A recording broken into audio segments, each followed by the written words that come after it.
7,360 pounds, Wildwood, I don't know, 28-foot-ish bunkhouse, private wraparound L bunkhouse, which is classic kind of thing you don't see very much nowadays. It keeps the RV a little bit shorter, lighter, and all that kind of good stuff. With a big super slide, coming in on trade here at Haylett RV of Coldwater, Michigan.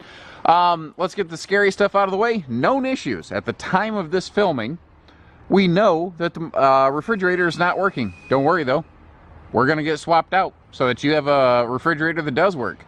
Beyond that, remembering that, you know, this is not a brand new RV. Like, there's going to be a couple little bumps here and there. Like, something bumped the nose. There's a little crease in the metal on the nose here. But there's nothing really wrong with it. It's just a little cosmetic blemish.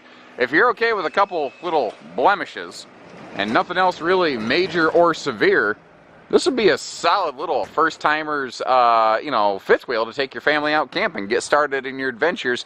Maybe try it for a couple years before you go neck deep into a brand new one, or maybe you're going to do something like some sort of buddy hunting camping or something like that, or, you know, ladies on the fly type camping, whatever it is. This would be a great little basic starter casual camper.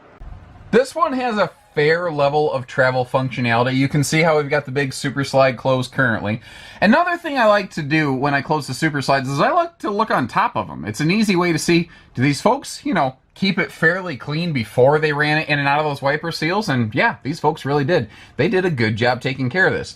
I also like taking this opportunity to look on top of cabinets. And you can see that those are clean too. These were decent people.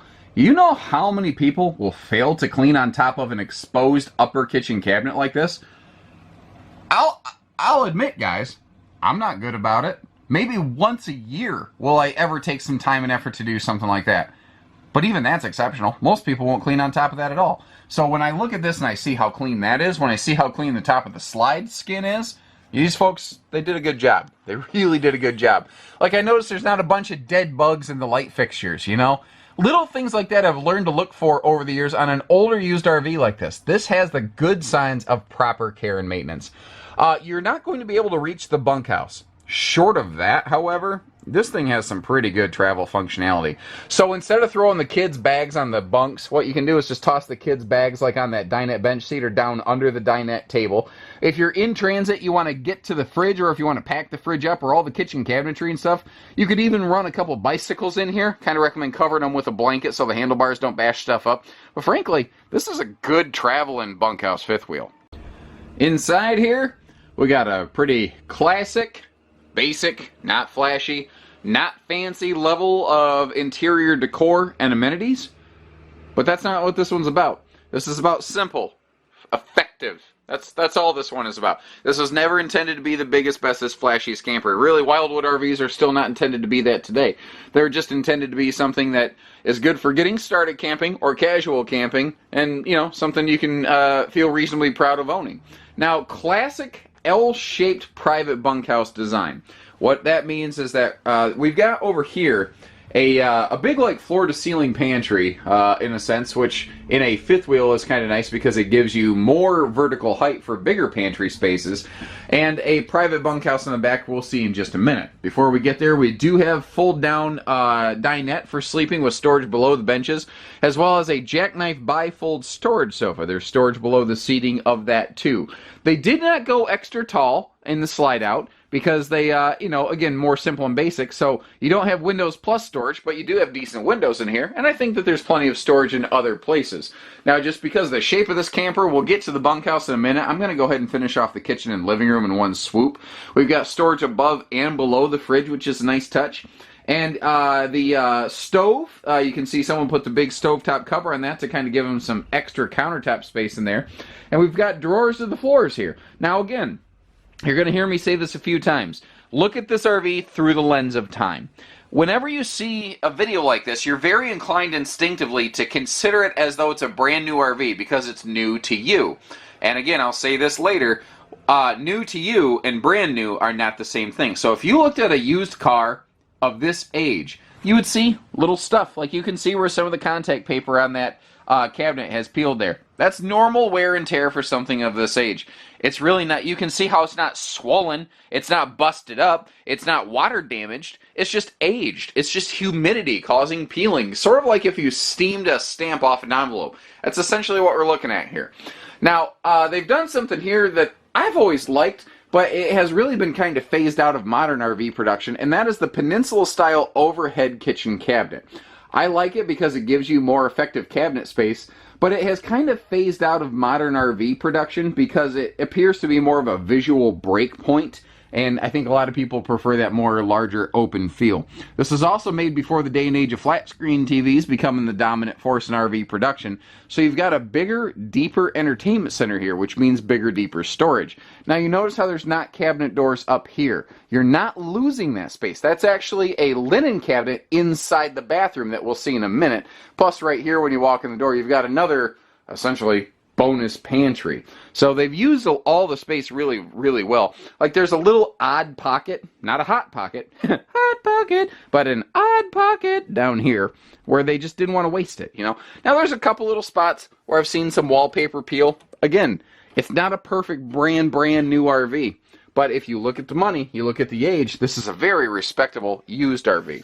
You've got a little bit of a Jack and Jill bunk here, and this is that wraparound private L bunkhouse. You used to see this in the marketplace all the time.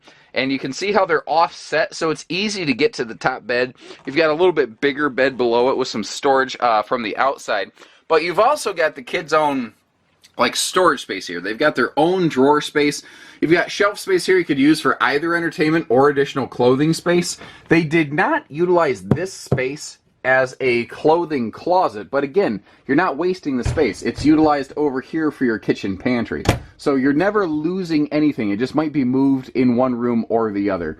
Now there's a couple little things like I've noticed, like maybe a bulb burned out. That's 99-cent stuff. That's easy stuff that, like, before you take this home, if you spot there's a bulb burned out and you like that, man, we'll take care of that. That's just not the end of the world kind of things, you know. Now this does have a very classic split bathroom in a middle deck. And we'll get to that in a moment when I can turn around, but as long as we're staring this direction, I want to take a look at the front bedroom up here. I really like how they've done this. This is a great idea with the hanging closet above and the dual dresser spaces below. Now you notice you do step up to this bed. That's just the normal old style way of building these smaller fifth wheels. It just kind of had to be done that way with the engineering processes that were in place at the time. So you might look over here and you can see there are still bedside outlets if you want an alarm clock or a fan or something like that, or a heated blanket. CPAP users might find it a little bit awkward, but this was made before those things were prescribed like Tic Tacs. And I'm not criticizing the use of CPAP machines. I know that they help a lot of people very much, but my point is they're all over the place now and they didn't used to be. Now, playing CSI for campers, as I tend to do for a living, I'm not perfect at this, but guys, I'm pretty good after about 10 years of looking at used RVs. I think, I don't know this, but I think at some point there were a couple panels replaced up here, but I'm not entirely sure about it.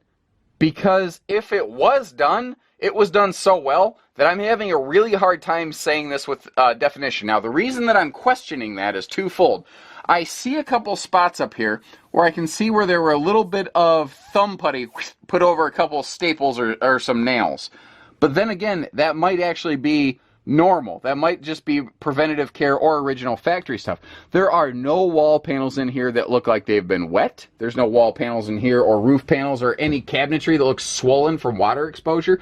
But I also noticed on the front of the camper, when we go outside, you'll notice that the top aluminum skin band is a much brighter white than the lower section.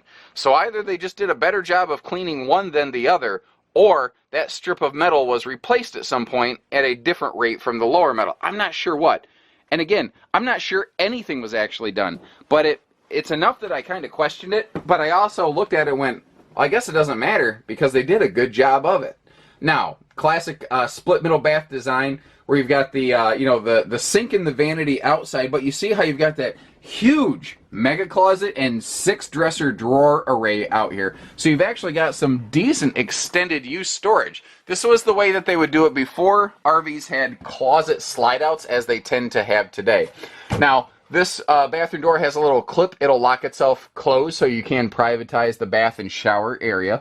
Again, above the entertainment center, you're not losing that closet space. It's just been repurposed a little bit into a nice in-bath linen cabinet, which frankly is extremely handy and useful. And there's a really generous amount of space around this toilet. Now, notice, we have no water damage. We have no discoloration. We have no peeling of the linoleum. That is all of those are great indicators that this RV overall has been very well kept and maintained. It's just a little bit older, and it's just been used. Come on, camera, focus with me. You got ADD over here. And as I mentioned when we first began our tour here, the exterior, beyond a few little cosmetic things, looks fine. But kind of look at it through the lens of time, ladies and gentlemen.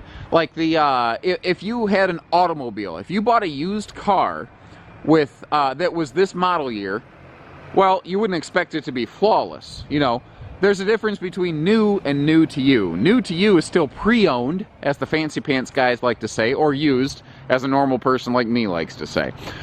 But again, the important thing here is anything this RV really needed, it has always received. It's had good care and maintenance. The tires are not weather checked and shot.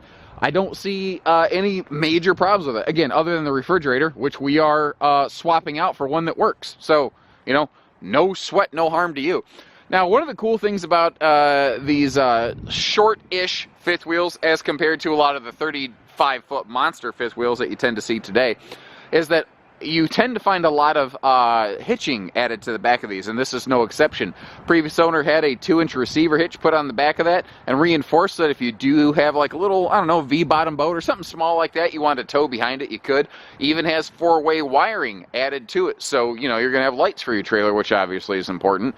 Another neat thing on these older trailers, and you don't see it as often anymore, Winnebago still does it a little bit here and there, and that is tilt-open jowlessy style windows, which are very good for rainy day airflow, which is something that I think anybody can appreciate. When it's a rainy day, but you don't want to always run the AC, it's nice to get a little bit of breeze going through here. And as I mentioned, the tires are in great shape, and if you notice, they are not at all original tires here. Now, I will also tell you, they are all not exactly matching. Like, this is a Goodyear Endurance radial. That is a Carlisle specialty trailer radial right there.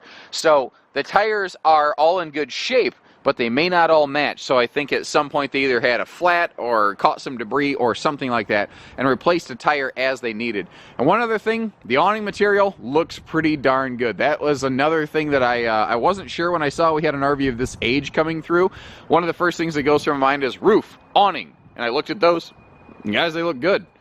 Overall, you know, again, if you look at it through the lens of time, I think she's an oldie but a goodie. And it could certainly be a lot worse. I've seen things much, much newer than this in much, much rougher condition.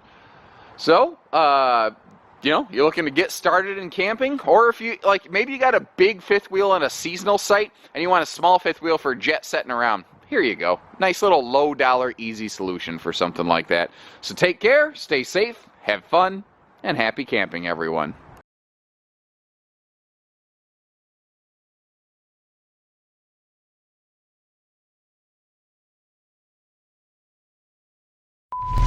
Now, sir, we skip the fast the neck of on there, Alberto, able to leave right speech.